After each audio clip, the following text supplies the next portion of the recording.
அனைவருக்கும் வணக்கம். இது உங்கள் சாதி மீடியா. நான் உங்கள் சந்தோஷம். நம்ம நாட்டினுடைய மிகப்பெரிய பிரச்சனை ஊழல். ஊழல்னா கணக்கில் அடங்காத ஊழல்.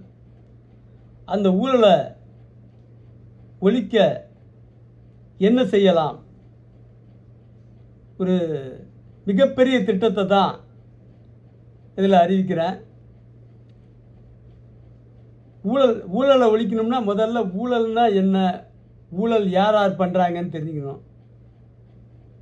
ஊழல் தமிழ்நாட்டை பொறுத்த வரைக்கும் கீழ்நிலையிலிருந்து மேல்நிலை வரைக்கும் ஐபிஎஸ் அதிகாரிகள் வரைக்கும் சுமார் 10 லட்சம் அரசு ஊழியர்கள் தினசரி லஞ்ச லாவண்யத்தில் லஞ்ச ஊழலில் ஈடுபட்டு வருகிறார்கள். கடைநிலையில் இருக்கிற ஒரு அதிகாரி அலுவலர், குறிப்பாக பஞ்சாயத்து போர்டு செக்ரட்டரியே இன்றைக்கி 15 வருஷத்தில் ஒரு 50-100 கோடிக்கு சொத்து சேர்த்துட்டான்.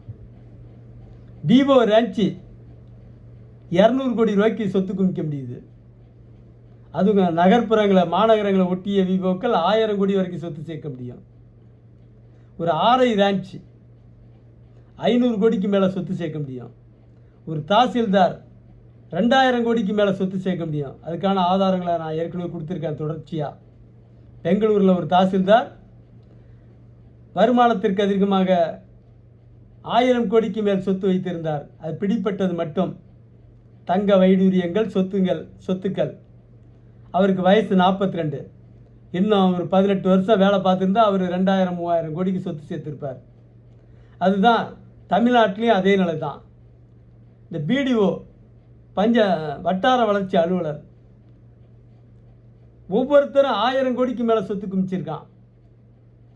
வாரி சுருட்டான். 100 நாள் வேலை திட்டம், பிரதமர் வீடு கட்டு திட்டம்னு. அது கூட இல்லை, இந்த பாலிடெக்னிக் படித்தவன், இந்த மேற்பார்வை பொறியாளர் ஓவர்சியர் 100 நாள் வேலை திட்டத்துக்கு சாலை பணிகளுக்கெல்லாம் அவனே 500 கோடிக்கு மேலே சொத்து சேர்த்துட்டான். அதுக்குள்ள பாலிடெக்னிக் படித்தவன். இதுதான் தமிழ்நாட்டோட இன்றைய நிலைமை. இப்படிப்பட்ட சூழ்நிலையில் பெருத்த ஊழல், தேச தலைவர்களை விடுங்க, அவங்க ஊழல் தனி. நம்முடைய விஜய் அவர்கள் 1 பைசா வாங்க மாட்டேன்னு, 1 பைசா எனக்கு தேவையில்லை சொல்லிட்டார். அதே மாதிரி வாங்கவும் விட மாட்டேன்ட்டார். அதான் அவருடைய சகாக்கள். ஆனால் இந்த 10 லட்சம் திருடர்கள், அதுலேயும் தலைமைச் செயலகத்தில் மோசமான மொத்த திருடனும் தலைமை கொள்ளையர்களும் தங்கியிருக்கிற இடம் அதான். ஒட்டுமொத்த திட்டங்களுக்கும் மொத்தமாக கொண்டு வந்து குமிக்கிறது அங்கே தான். எல்லாம் கண்டெய்னர்லேயும் டெம்போ ட்ராவலர்லேயும் கொண்டு வந்து குமிக்கிறான். அவ்வளோ பணத்தை வசூல் பண்ணி கொளுத்து வந்துட்டு இருக்கிறது தலைமைச் செயலக அதிகாரிகளும் ஊழியர்களும் தான். இந்த ஊழலை விஜய் எப்படி தடுப்பார்? அதுக்காக தான் ஒரு திட்டத்தை சொல்கிறேன். ஒரு அரசு அலுவலர் 100 ரூபாய் லஞ்சம் வாங்கினா அவனுக்குன்னு சொல்லலாம், திருடனுக்கு போய் என்னத்த அவனுக்கு 10 ஆண்டு சிறை தண்டனையும் 20 லட்சம் ரூபாய் அபராதமும் விதிக்கணும். அதில் 10 லட்சம் ரூபாயை யார் பிடிச்சு கொடுக்குறாங்களோ அவங்ககிட்ட ஒப்படைக்கணும். பிடிச்சு கொடுத்துனா இன்றைக்கி நவீன கருவிகள் இருக்குது. சாதாரணமாக செல்ஃபோன்லேயே பதிவு பண்ணலாம். லஞ்சம் வாங்கிறத ஆதாரத்தோடு நிரூபிக்கிறதுக்கு தேவையான ஒளிப்பதிவுகளை செய்ய முடியும். அப்படி செய்கிறவங்களுக்கு 10 லட்சம் ரூபாயை கொடுக்கணும். அதே கீழ்மட்டத்தில் அதே 100 ரூபாய் லஞ்சம் வாங்கக்கூடியவன் காவல்துறையிலிருந்தோ அல்லது நீதித்துறை சார்ந்தவராகவோ இருந்தால் 100 ரூபாய்னா 100 ரூபாய்க்கெல்லாம் இன்றைக்கி யாரும் வாங்குறதில்ல. ஆயிரக்கணக்கில் லட்சக்கணக்கில் தான் வாங்குறாங்க. இருந்தாலும் ஒரு கருத்துக்கு சொல்கிறேன், 100 ரூபாயிலேருந்தே துவங்குறேன். காவல்துறையாகவோ அல்லது நீதித்துறையாகவோ இருந்தால் அவர்களுக்கு ஆயுள் தண்டனை வழங்கணும். அதே 20 லட்சம் ரூபாய் அபராதம் விதிக்கணும். அந்த 20 லட்சம் ரூபாயவும் பிடிச்சு கொடுத்தவங்ககிட்ட கொடுக்கணும். காரணம், ஏன் அவங்ககிட்ட மட்டும் மொத்தமாக கொடுக்கணும்னு நான் சொல்கிறேன்னு சொன்னால், பூனைக்கு மணி கட்டுற மாதிரி தான் பேராபத்தானவர்கள் நீதித்துறையும் காவல்துறையிலையும் இருக்கவங்க. அவங்களையே கொக்கி போட்டு பிடிக்கணும்னா, ரொம்ப கேட்ச் பண்ணணும்னா இந்த மாதிரி பரிசை விஜய் அவர்கள் அறிவிக்கணும்னு கேட்டுக்கிறேன். அதே மாதிரி 1 கோடி ரூபாய்க்கு மேல் வருமானத்திற்கு அதிகமாக சொத்து சேர்த்திருந்தால் ஒரு அரசு அலுவலர் அவருக்கு ஆயுள் தண்டனை வழங்கணும். ஆயுள் தண்டனை வழங்கணும். அதே போல் அதே 1 கோடி ரூபாய்க்கு மேல் காவல்துறையை சேர்ந்தவர்களோ நீதித்துறையை சேர்ந்தவர்களோ இருந்தால், வாங்கிய சொத்து வைத்திருந்தால் 1 கோடி ரூபாய்க்கு மேல் வருமானத்துக்கு அதிகமாக சொத்து வைத்திருந்தால் அவர்களுக்கு இரட்டை ஆயுள் தண்டனை வழங்க வேண்டும் என்று விஜய் அவர்களை கேட்டுக்கொள்கிறேன்.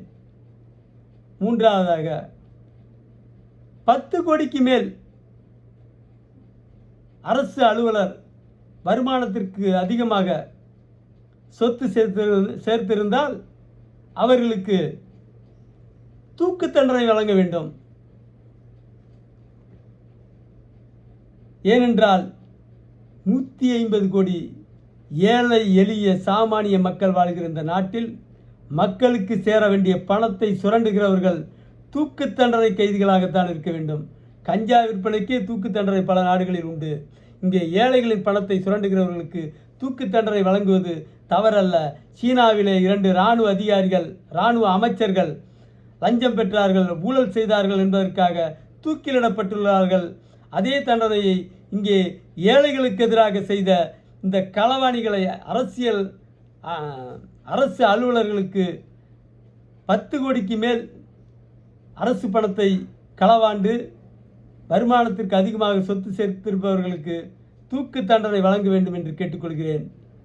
அதோடு அதே 10 கோடிக்கு மேல் காவல்துறையை சேர்ந்தவர்கள் நீதித்துறையை சேர்ந்தவர்கள்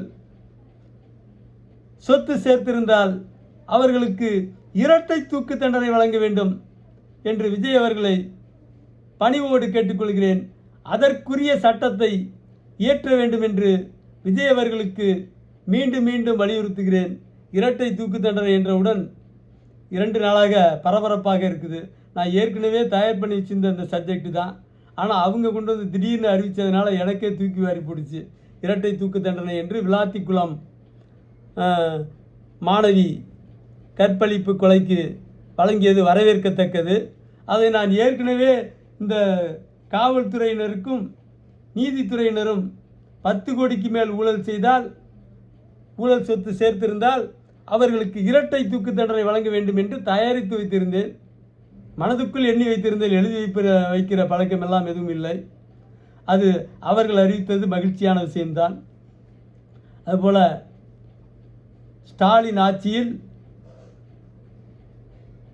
கடந்த 5 ஆண்டுகளில் மட்டும் சுமார் 15 லட்சம் கோடி அளவிற்கு சுருட்டி இருக்கிறார்கள்.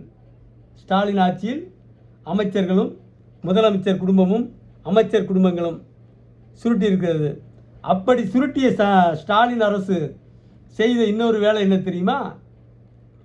யோக்கியர்கள் என்று அடையாளம் காட்டப்படுகிற சிலரை, இந்த பாபு டிஐஜி பாபு, டிஜிபி பாபு, சைலேந்திர பாபு அவரை டிஜிபியாக போட்டாங்க. ஏன்னா அவருக்கு ஏற்கனவே ஒரு நல்ல இமேஜ் இருந்துச்சு, பேர். அந்த பேரையும் கெடுத்துட்டார் இந்த உளுந்தூர்பேட்டை மாணவி வழக்கில், அது வேற. ஆனால் அவருக்கு ஒரு நல்ல இமேஜ் நீண்ட காலமாக இருந்துச்சு, பேர் இருந்துச்சு. அவரை தூக்கி டிஜிபியாக போட்டுக்கிட்டான் ஸ்டாலின். ஊழல் பண்ணுறதுக்கு யாரை பாதுகாப்பாரனா வச்சுருக்கான் பாருங்கள். அதே மாதிரி இறையன்பு தலைமை செயலாளர், இறையன்பை யோக்கியன்னு சொல்லி இந்த சீமான் மாதிரி ஆளுங்க பேசுவாங்க. எனக்கு அவருடைய உண்மையான வண்டவாளம்லாம் தெரியும். இறையன்பு யோக்கியன் நம்புகிற அளவுக்கு என்னை போன்றவர்கள் முட்டாள் அல்ல.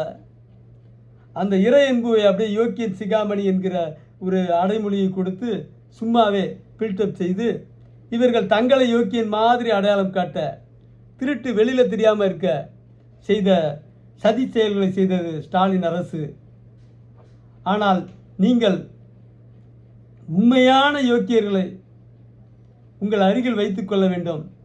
ஊழல் லஞ்சத்தை ஒழிக்க வேண்டும். அதற்கு சகாயம் ஐஏஎஸ் அவர்களை லஞ்சத்திற்கு ஊழலுக்கு எதிரான நடைமுறையை சட்டத்திட்டங்களை கொண்டு வருவதற்கு அவருடைய ஆலோசனையை பெற வேண்டும். அதுபோலவே டிஐஜி ரவி ஐபிஎஸ் அவர்கள், ஓய்வு பெற்ற ரவி ஐபிஎஸ் அவர்கள் பல திட்டங்களை அறிவித்தார். எங்கெல்லாம் மக்களுக்கு பெரும் நெருக்கடி, ஊழல் ஏற்படுகிறது என்று. அவரையும் உங்கள் அருகில் வைத்து கொண்டால் உண்மையாகவே ஊழல் ஒழியும். ஸ்டாலின் ஆட்சியில் ஊழலை வெளிக்காட்டாமல் தற்காத்து கொள்ள ஊழல் செய்வதை மறைப்பதற்காக நேர்மையாளர்களை பயன்படுத்தினார். நீங்கள் ஊழலை ஒழிப்பதற்காக நேர்மையாளர்களை பயன்படுத்த வேண்டும்.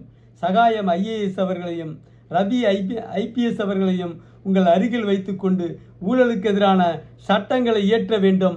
அதை நடைமுறைப்படுத்துவதற்கு திட்டங்களை வகுத்திட வேண்டும் என்று ஸ்டாலின் திரு விஜய் அவர்களை கேட்டுக்கொள்கிறேன். நன்றி, வணக்கம்.